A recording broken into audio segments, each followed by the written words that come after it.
In 1964, a tomb was found. Inside, two men were found buried next to each other. Oh, this is based on a true story. I'm excited. Here we go. Paintings on the walls showed the two men had families, and the families apparently decided they should be buried together. Sure! Oh, this is awesome. This is the kind of story I'd read to my kids, I think. Look at the inscription. It says they both lived together, and they loved each other with a great passion. Oh, one of them looks grumpy. Must have been brothers. But sir, we know that nose against nose like that represented kissing. Brothers. It's not gay, you guys. We swear it's not gay. Informative Ancient Egypt comics, bros.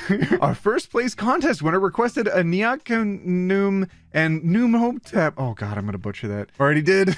Comic a surprise. I took a class about ancient Egypt last semester, and we had a whole lecture dedicated to talking about how gay these two were. Their tomb walls were decorated with scenes of them ignoring their wives in favor for embracing each other. Yes, that's true. That's true. I remember this. In one scene, the couple is seated at a banquet table that is usually reserved for husband and wife. There's an entire motif of Numhotep holding lotus flowers, which in ancient Egyptian tradition symbolizes femininity, and Numhotep offers the lotus flower to Niakhnum, something that only wives were ever depicted as doing for their husbands. In fact, Numhotep is repeatedly depicted as uniquely feminine, being shown smaller and shorter than his partner.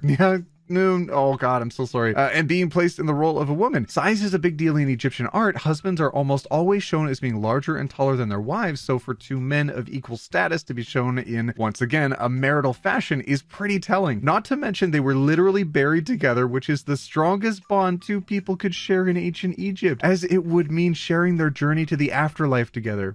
And yet 90% of the academic text about these two talks about how these clues in vague terms and analyze the great brotherhood they shared and the enigma of Numhotep being depicted as feminine. Apparently, it's too hard for archaeologists to accept homosexuality in the ancient world, as well as the possibility of trans individuals. Oh my gosh, that's so interesting. On the last note, I was walking around the Field Museum of Natural History in Chicago, and there is a mummy on exhibit. It caught my attention because the panel was describing it was talking about how it was a woman's body in a male coffin, and wow, the Egyptian working that day really screwed that up. My summary, not actual words, sorry I can't remember verbatim, but it basically said that someone screwed up. They claimed that the Egyptians screwed up a burial. The Egyptians screwed up a burial.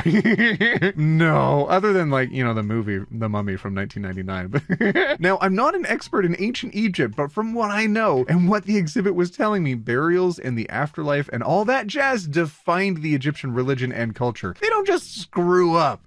So instead of thinking outside the box for 2 seconds and wonder why else a genetically female body was in a male coffin, the researchers blatantly disregarded the rest of their research and decided to call it a screw-up instead of, you know, admitting that maybe this mummy presented as male during his life and was therefore honorably buried as was identified. But it would be too much of a stretch to admit that a transgender person could have existed back then. Sorry, I can't find any sources online, and it's been like 2 years, but it's stuck in my mind. Wow!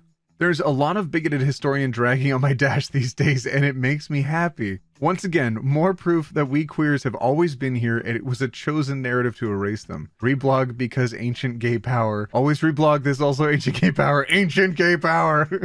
Archaeologist. The 6th century Saxon body has a male pelvis but is wearing female jewelry. A mystery we will never solve! My transplant deadpan. Ah yes, a mystery. One we will never solve.